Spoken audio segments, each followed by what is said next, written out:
So basically, I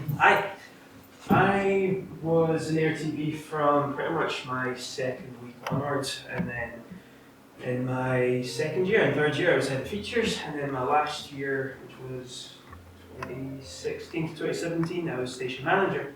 And yeah, this room has not changed one bit. The only difference with that is I feel like the desk used to be here, so I felt a lot closer to everyone at the time. But basically, now I'm a kit coordinator. I'm a kit coordinator, which is I deal with all the cameras and equipment that come to the front productions for the company that I work for. I work for AirTV, which is also part of Zinc Media down in London, and Bumblebee Post, which deal with factual documentaries. So the past 8 years now, I've worked in documentaries. Pretty much every kind of documentary you can think of, from cop shows to life and death ambulances, to crime, to supernatural, which, if you ever do a supernatural show, truly do it, they're absolutely mental. Like seriously, it was really funny. Then, what else have we done? At the moment, we're actually dealing with dealing with sandcastles. Think of Great British Bake Off, with sandcastles. And then we've also are about to do a thing on the haggis competition. I didn't know that was a thing until now, but there you have it. So, I'm going to just throw this out there. I'm going to give you my best bit of advice. I'll give it to you at the beginning and also at the end. Get work experience. Seriously, like, it's one thing that a lot of people, you probably know to get it yourselves, but it is one thing a lot of people do overlook. Entry jobs as well, of course, but work experience is just that kind of oomph to get you in. And especially at the moment with the TV industry being a bit of a recession still at the moment, which is still going on. Basically, a lot of productions are looking for people to like help them as much as they can. And like work experience, I did 2 weeks of work experience that was unpaid for, but then after that they said, hey, we want to just keep you because we're quite handy having you around. And then from that I did, from what was meant to be 2 weeks, ended up being 2 months altogether. And that was between my third and fourth year, the summer in between my dissertation and my last year of being features. So the way I got that is quite mental. Dario, as many of you will know, he put out a post saying, hey, this documentary company are wanting a bunch of guinea pigs to go to the top of the Cairngorm Mountains and take off their clothes. I signed up immediately and talked to one of the people I now work with about work experience. They gave me an email, and then that just kind of went from there. And then basically from that, I went back to my fourth year, did station manager work, which was quite a lot, and did my dissertation at the same time. And then little did I know that I actually kind of had a job waiting for me because I did work experience. They said to me, you know, keep in touch, keep messaging, calling, everything, and just, but at the same time I was doing that, I think I applied for maybe about 60 to 70 jobs, everything from Glasgow, Belfast, Dublin, Cardiff. I was aiming for every city other than London, because London's quite competitive, so I was aiming for all the other media cities. And they all have their different flavours, like you have Manchester, who do lots of drama from Coronation Street and stuff like that. But Glasgow is a very, very, very documentary hub, so if you do want to get into documentaries, it is very much the place to be. And so, my first day of kind of being in, I was an office runner but also an edit assistant, which is also important with work experiences to explain what you're good at. Because some people I know go in, oh, I just want to work in the TV industry. There's a problem with that, they don't know where to put you.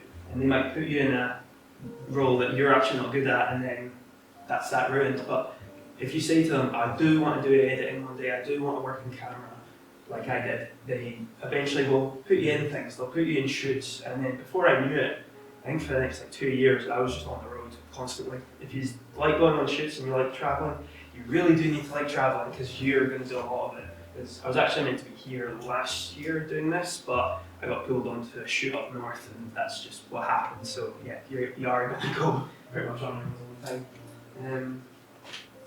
And then from that, I basically went from being an edit assistant and office runner to being edit assistant and camera assistant. And so I prepped some of the kit that came in, a lot of FS7s, a lot of these cameras, funny enough, as well. We've actually retired them now.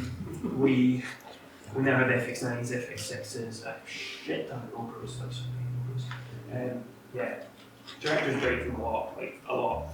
We actually had one that got eaten by a tiger. We had one that was on a tree. They cut down the tree and took out the GoPro as it fell down.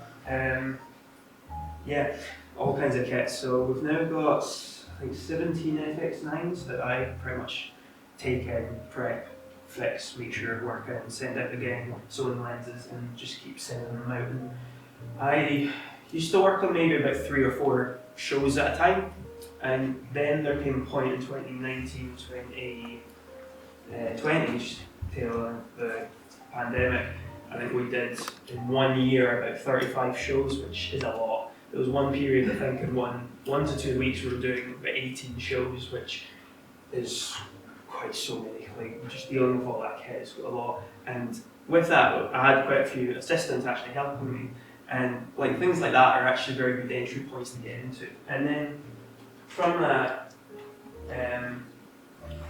since then I kind of juggle maybe about 5 or 6 shows at a time. So there's quite a lot of responsibility from that. And as people come and go, eventually I became kit coordinator, and now I can be responsible for buying some things that we need and recommending things.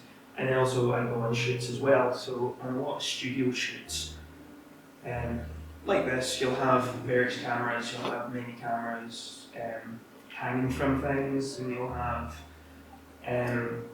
people operating them, but obviously you need kind of people running around fixing things if things go wrong, which, yeah, things go wrong. As you just all know from filming that things go wrong.